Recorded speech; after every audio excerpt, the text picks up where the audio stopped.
দেখছেন কলকাতা টিভি, ভাস্বতী রয়েছে আপনাদের সঙ্গে। শুরু করছি গুড মর্নিং কলকাতা।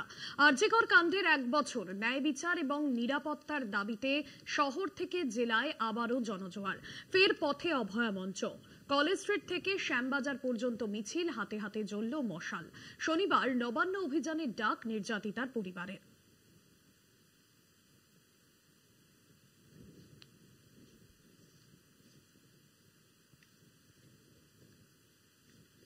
যেটা ডেকেছে মশাল মিছিল, ওখানে আমরা যাচ্ছি। রাত জাগো যে আন্দোলন আছে ওখানে আমরা যাচ্ছি। আমি কাল তো নবান্ন অভিযান, হ্যাঁ ওখানেও আমরা থাকবো। মুখ্যমন্ত্রীর কাছে শেষবারের জন্য কি দাবি তুলছেন? মুখ্যমন্ত্রীর আমাদের কোনো দাবি নেই, না দাবি আছে, দাবি সেটা আমরা কালকে ওখানে লিফলেট হিসাবে সবাইকে দেব। আমি চাই আমার মেয়ে হসপিটালে, একটা সরকারি হসপিটালে ছিল এবং সে একটা মেডিকেল কলেজের ছাত্রীও ছিল, সুরক্ষিত জায়গায় ছিল এবং আমাদের স্বাস্থ্যমন্ত্রী তাকে সুরক্ষা দিতে ব্যর্থ। তাই আমরা নবান্নে যাব ওনার পদত্যাগ পত্র নিয়ে। অবশ্যই সফল করব। আমরা একটা ডেমো নবান্ন নিয়ে যাব, সেটা গঙ্গায় ভাসিয়ে দিয়ে মনে করব যে আমাদের অভিযান সফল।